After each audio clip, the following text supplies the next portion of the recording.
नमस्कार दोस्तों, स्वागत है आप सभी का। दोस्तों, बड़े महानगरों की तर्ज पर भोपाल और इंदौर में भी मेट्रो चलाने का सपना जल्द ही साकार हो सकता है। इसके लिए काफ़ी तेज़ गति में कार्य जारी है। हालांकि कोरोना काल के बाद यह कार्य की गति काफ़ी प्रभावित हुई थी और इंदौर में तो अभी हाल ही में यह कार्य गति पकड़ने लगा है तथा इसके पूर्व काफ़ी धीमी गति से यह कार्य हो रहा था। इस वजह से सरकार को भी काफ़ी आलोचना का सामना करना पड़ रहा था।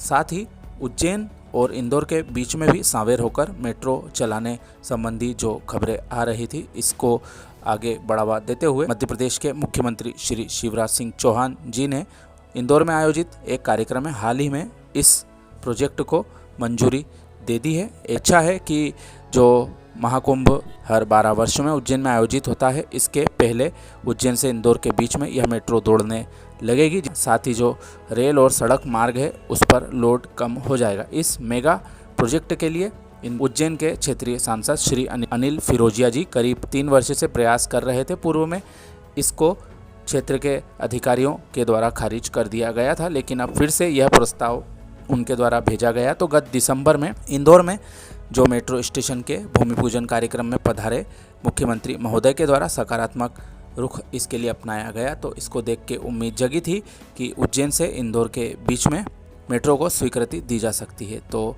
इसका निर्माण कार्य जो अरविंदो हॉस्पिटल है वहाँ से सांवेर होकर उज्जैन तक किया जाएगा। पहले इसका सर्वे होगा, उसके पश्चात ही इसका कार्य शुरू किया जा सकता है। तो कुल मिलाकर यह काफ़ी अच्छी सौगात आने वाले समय में यदि बन जाती है तो साबित होगी। इस बीच जो राज्य और रेलवे के सहयोग से जो रेलवे लाइनों के कार्य चल रहे हैं, उसमें भी राज्य शासन को इसी तरह की सक्रियता दिखाना चाहिए, क्योंकि अभी फ़िलहाल में तो केवल एक रेल लाइन परियोजना का निर्माण कार्य इस सहभागिता से किया जा रहा है। वह है इंदौर जबलपुर रेल लाइन का बुधनी से मांगलिया गांव वाला सेक्शन। इसका निर्माण कार्य किस रफ्तार में चल रहा है यह हम सभी जानते हैं।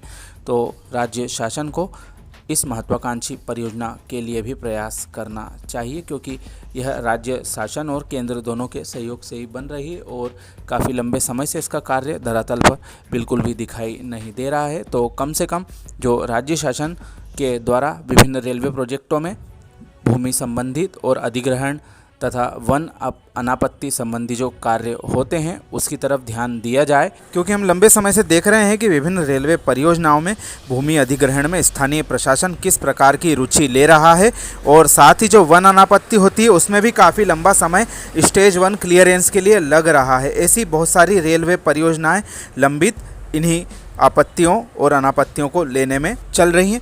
प्रायः देखने में यह आता है कि चुनाव आने पर विभिन्न राजनीतिक दलों को इन लंबित रेलवे परियोजनाओं की याद आती है। तो हो सकता है कि जो भी बाकी बची हुई परियोजनाएं हैं उनके कार्य में तेज़ी हमें चुनावों के आसपास ही देखने को मिले, लेकिन तब तक शायद बहुत देर हो सकती है। इसलिए जो सरकारें हैं उन्हें अपनी कार्यप्रणाली में थोड़ा सा परिवर्तन लाना चाहिए। इसके साथ में ही अफसरों को भी जो जनप्रतिनिधि हैं उनके द्वारा विभिन्न परियोजनाओं की मॉनिटरिंग करते हुए कार्य में देरी पर सवाल जवाब करना चाहिए। हालांकि इस तरह की बातें पहले भी कई बार हो चुकी हैं, लेकिन धरातल पर कितना इनमें सच्चाई होती है यह आप सभी जानते हैं। इस बारे में आप अपनी राय कमेंट के माध्यम से ज़रूर दें। आप सभी का धन्यवाद।